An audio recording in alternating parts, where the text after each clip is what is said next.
everybody, you are listening to Barely Controlled Entropy, our brand new podcast that we've decided to start. But to start off, we're going to introduce ourselves. I'm Zihan. I am a first year here at Amherst College. I'm from Concord, Massachusetts, and I actually just declared my LJST major, which is Law, Jurisprudence, and Social Thought. Cool. My name's Alan. I'm a freshman as well. I'm from New Zealand, and I'm a math and computer science major. My name's Anurima. I'm from Pasadena, California, so about 45 minutes south of LA. I'm a prospective philosophy major and a first year at Amherst. Cool, and I'm Christian. I'm from Milton, Massachusetts, and for a second I forgot my major. I want to major in English because I'd like to live in a cardboard box, and that's about it. All right. Well, we wanted to do this podcast for a number of reasons, one of which was during our selection process when we were deciding where we wanted to go to school last year. Especially because of the pandemic, we did feel a little bit disconnected from the entire process, not being able to go to in real life visiting days, not being able to go to accepted students days. And as good as Zoom has been in terms of providing opportunities to connect with others, it's not quite the same as actually being on campus. And so what we wanted to do was just give you guys a glimpse into both our processes of deciding to go to Amherst as well as our lives here a year later after we made that decision. Yeah. Zihan, do you want to start by walking us through your process? Yeah, I can talk about my entire college application process, which is an absolute mess for the record. So I did something called being dumb and applied to 18 schools. Woo! That's a lot. Yeah, it was That's a lot of damage. It really was. It took so much. I swear, it took years off my life.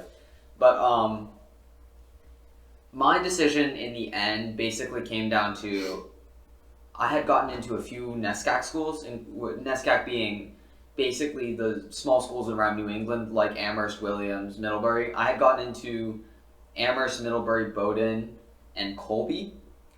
So those were I had applied to a lot of liberal arts because I liked the liberal arts in general. I liked smaller schools, and which is a big part of the reason I ended up choosing Amherst. But my final decision really ended up being between Amherst and Vanderbilt. And that really ended up being a no-brainer, at least from my own perspective, because financial aid was a factor for me, but they were comparable.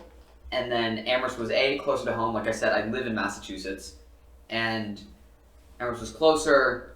It offered a much better opportunity for me to actually get to connect with my professors because, we have less than 2,000 students and some really fantastic faculty who are here to teach.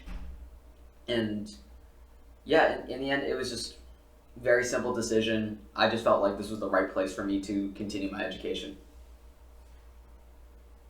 Oh, okay, yes. My turn. So, yeah, I think mine was substantially shorter in terms of how I decided to go to college, or where I decided to go to college. So I applied ED to Amherst, which means I applied to one, which makes it a lot easier. There you go. So I guess the decision was mainly based, before I applied to college, that was when I made my decision to come to Amherst. And the huge factor was financial aid, right? So there's only 5 colleges that have financial aid for international students, which means I only had 5 to pick from. As to why I chose Amherst, I don't know. I didn't really do my research before applying to college because I was, in a bit of a bad state, and so I just picked one and I went with it. But I think, retrospectively, I justified my choice by kind of thinking about how, Amherst is a smaller community, and so it resembles what I was used to back at home. So I think it kind of allows me to focus more on my own growth rather than having to compete with other people. And I think that's a huge benefit to me. And I was surprised to realize that the kind of STEM, or in particular math and computer science in liberal arts college, is actually really good, much better than I would expect from the name liberal arts. And so I was pleasantly surprised that there's a lot of resources, a lot of people who are really passionate about kind of the things that I'm passionate about as well. So yeah, it was a good time. Yeah. My process was similar to both Zihan and Alan's, in that they considered a lot of the same factors that I did. Coming from California, though, I think throughout the entire college admissions process, the UCs are really pushed. So you're encouraged to apply to them, and then if you get into them, it's sort of a big deal. So my ultimate decision came down to Amherst versus UC Berkeley. And I think one of the biggest factors that led me to choosing Amherst was that, like Alan mentioned, the environment here is the opposite of competitive. I wanted a place where I could talk to professors outside of class if I was struggling with something, if I was interested in their work, and I wanted somewhere where I felt like the professors would have time to talk to me and I'd be able to interact with other people in a really formative way. I think Amherst definitely lives up to that liberal arts college name, but I think apart from that, those are my main reasons for attending Amherst. And I think for me, there were also a lot of similarities there because, especially like financially, it was a pretty substantial component of my decision. And the other thing is, a lot like Honorima and Alan were saying, like I was very much looking at like the nature of the community here. I was really fortunate to go to a pretty well-resourced private high school, and one of the things that appealed to me about Amherst was that they had and even they like matched and exceeded that level of support that I had in high school for all parts of a student's life, not just like viewing them as some sort of academic profile and like a series of numbers, like to really sincerely support students here in all parts of their life. So I think looking at that in tandem with monetary considerations were the majority of what informed my decision for coming here. I think that actually leads really nicely into our, like, a little bit of background on us in terms of where our educations were before we came here. So Christian mentioned he went to a pretty well-resourced private school, specifically a Catholic one. Mm-hmm. I went to a very well-resourced public school. If any of you know about Concord, Massachusetts, you'll know why, in that it's a very affluent town, and as such, the education resources, as far as the public school goes, it's going to be hard to compete with. For reference, my high school was around 2/3 of the size of Amherst, and I knew coming out of high school that I didn't want a much bigger environment than this, because I really enjoyed in high school being able to feel like I know everyone who I might walk by on a given day. And it's nice being able to make that really human connection with just about anyone I meet. Because like I know that talking to some of my other friends at larger institutions that, there are people that they'll see on one day, on like some random day in their first year, and just never see them again until like graduation or ever. And I don't feel like that's true here. I think that's a really important consideration, and I think it's probably one of the reasons that all of us came to Amherst. But at the end of the day, like, it's something that is probably really telling of like the way your college experience is going to be. Because I think deciding whether to pursue an education at a school that's large, where you can blend into the environment and move from social group to social group, as opposed to one where, when you find your like niche group of friends here, like if something like were to happen and you were to need to like find other people, like you're still going to run into people that you knew from before. So if that's something that you're comfortable with and you think that isn't going to be too much of a barrier, then I think choosing a small school over a bigger one makes sense. But if you're the type of person that wants to be able to like attend class and sit in the back and not have to worry about someone saying hi to you, or like running into people like when you're in your pajamas and trying to get to Val, which is our dining hall, at night, then there's some considerations for you there. Yeah, I think it's good to be in a small school because kind of my experience with kind of getting to know people, making friends is a lot of kind of you run into them a few times and you're like, oh wait, I should probably say hi to them, and then you get to know them, right? Yeah. Whereas with a much larger school, like you'd meet them once, but that connection is not strong enough for you to kind of actually like talk with them or to kind of schedule a time. But then you never see them again, which is a shame. But we kind of hear like even if you barely know them, you're gonna run into them again and again and again, and so you're gonna come to know them. Yeah.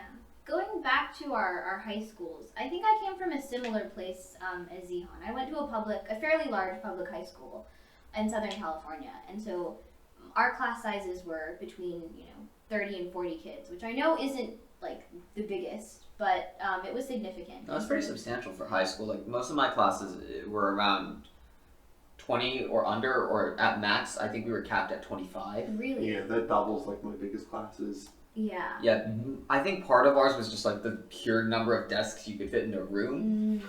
I'm pretty sure at least, but also just my high school was only around 1,300 kids compared to yours, which was around 2,000. Yeah. Same as So Amherst. that's like the same size this year. Because my school, especially like before my senior year, when it started to make budget cuts, my classes were almost always like fewer than 18 students. And then it wasn't, like I said, until senior year that my calc class had like 26 kids in it, but that was only a recent development. Yeah. So coming to a place like where now all of my classes are like, barring like the larger introductory chemistry and bio classes, they're I think max like 20 people. Like my philosophy class has like 12 people, and my English class is 13 or 14. So class sizes are very small here, which I think affords lots of benefits. well, seeing as we do come to college to get an education, supposedly. Let's talk a little. Let's talk a little bit about like our decision making when it comes to taking classes, as well as what we ended up deciding to study. Like Honorima said, classes here are in general almost always going to be less than 20 kids. My largest class last fall was my multivariable calc class, which is around 22. Wow, that is small for a multi-class. To be fair, there were 4 sections.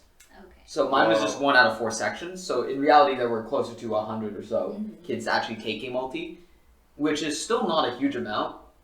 But with all things considered, this semester it's even more accentuated, where my largest class is like 16 people, I think. Wow. And my smallest class is 2 other kids, me, and a professor. So in that sense, like the small class dynamic is definitely different from sitting in like a big lecture hall where your professor probably won't learn your name at all, or if they do, not until very late in the semester. That's definitely not the case here. Yeah, I think generally STEM classes have larger class sizes than humanities, and I think it's not just the small class size, but like even within the small class size, like you see that the professor puts in a lot of effort in the individual. For example, for my math class, I'm taking group strings and fields. Even though the class is like 20 something people, so it's kind of substantial by Amherst standards, the professor encourages us to meet with him for half an hour every week, just a one-on-one meeting for any questions or whatever. So you kind of see that professors here really do kind of set aside time for teaching, Yeah, and that's not unique to like the small classes, because even in the really large intro chem, intro bio classes, which have between 80 and 90 people, which is a lot. For Amherst, that's a 1 out of 20 students in that class for the entire college, and that's really substantial. Definitely, and I think those are like some of the larger classes on campus. I think those are the biggest classes. I can't think of another one that'd be even remotely close. Yeah, even then, the professors still know all of our names. If we see them walking around on campus, they'll stop and say hi to us and ask us how we're doing, which is something that's really unique. Yeah.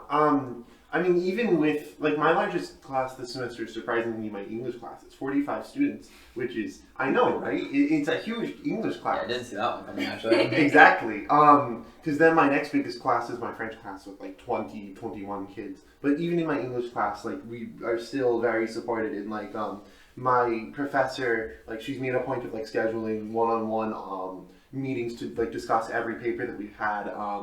Like, each time we have a paper, just to, like, talk with us, and, like, she routinely checks in on us.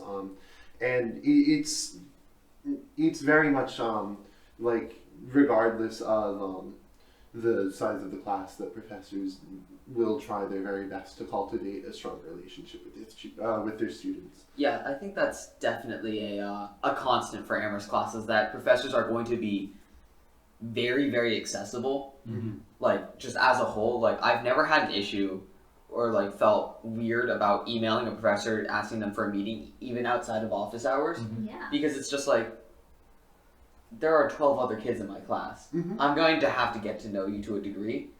We're homies. And yeah, and I think that it actually helps a lot because, like, for example, in my history class, which is around 18-ish kids, I go to office hours and I'm able to talk about, like, for reference, my history class is about the history of modern China. And I get to talk about, like, hey, this reading was kind of interesting. Is there any extra supplemental reading that you'd recommend as just extra stuff for me to find out about? Because it's interesting. And you get a chance to kind of look at what your professors are interested in, and you get to kind of learn along with them. And it definitely feels more like they see you as peers rather than as just, mindless drones just trying to intake as much information as possible. Because I think a huge thing here is that there's a overwhelming belief in us as students and us as learners. Mm-hmm. It's that they trust us to figure out what's going to work for us, Mm-hmm. but they're also here to give us any kind of support that we need. And I think that's something that I think me personally was really important in my decision-making process in terms of deciding to come to Amherst. Mm-hmm.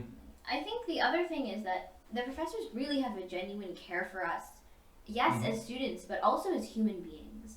Like, professors will reach out if you're not, speaking up as often as you normally do in class, or if you schedule an office hours meeting.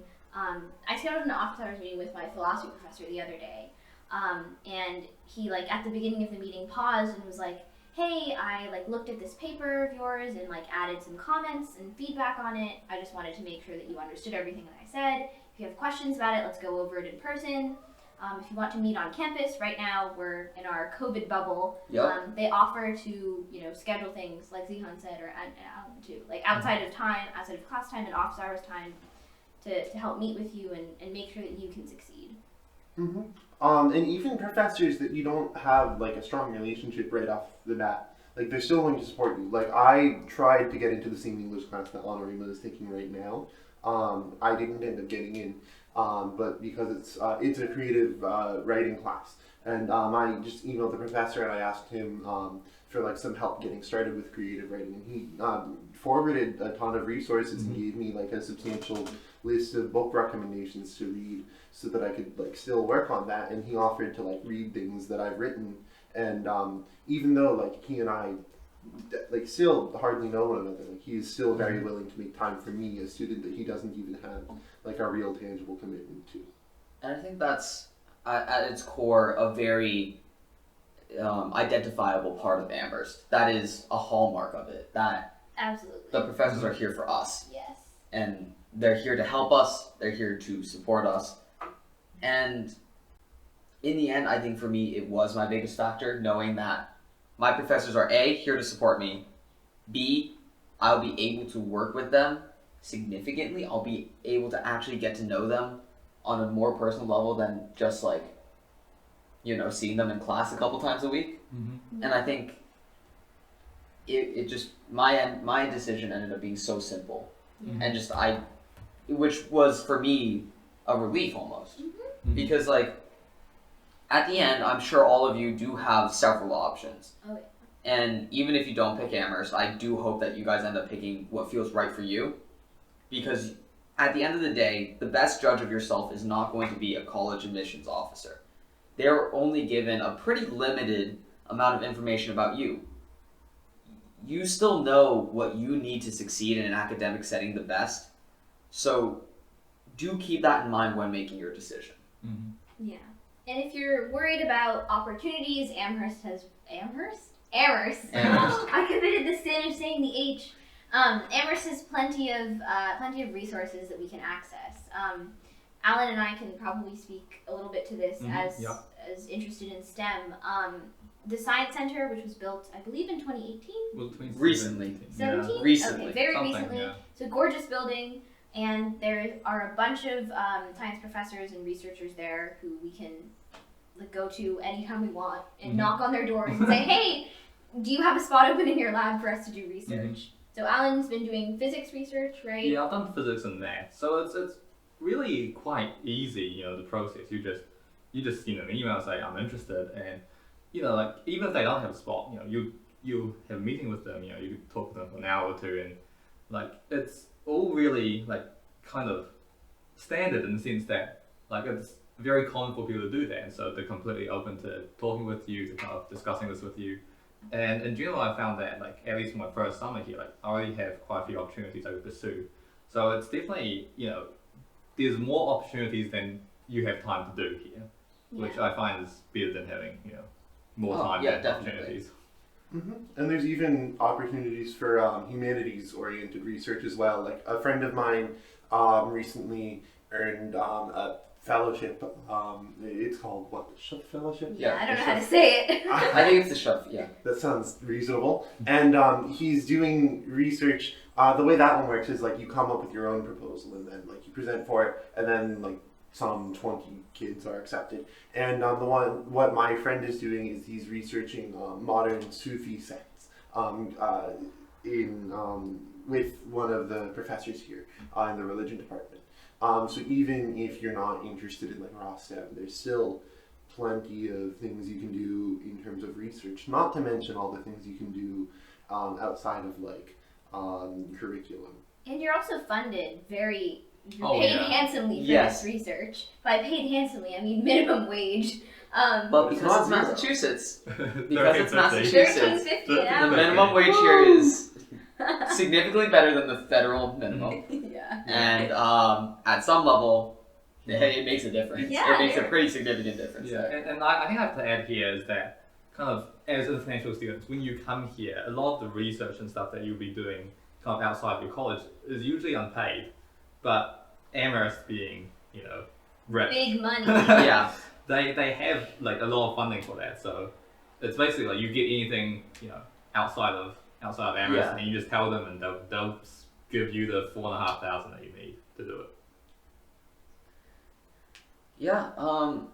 Well, I hope this was an insightful first look into our lives as Amherst students, as well as our decision-making process in deciding to come here. We're going to try and release these every week and a half or 2 weeks or so.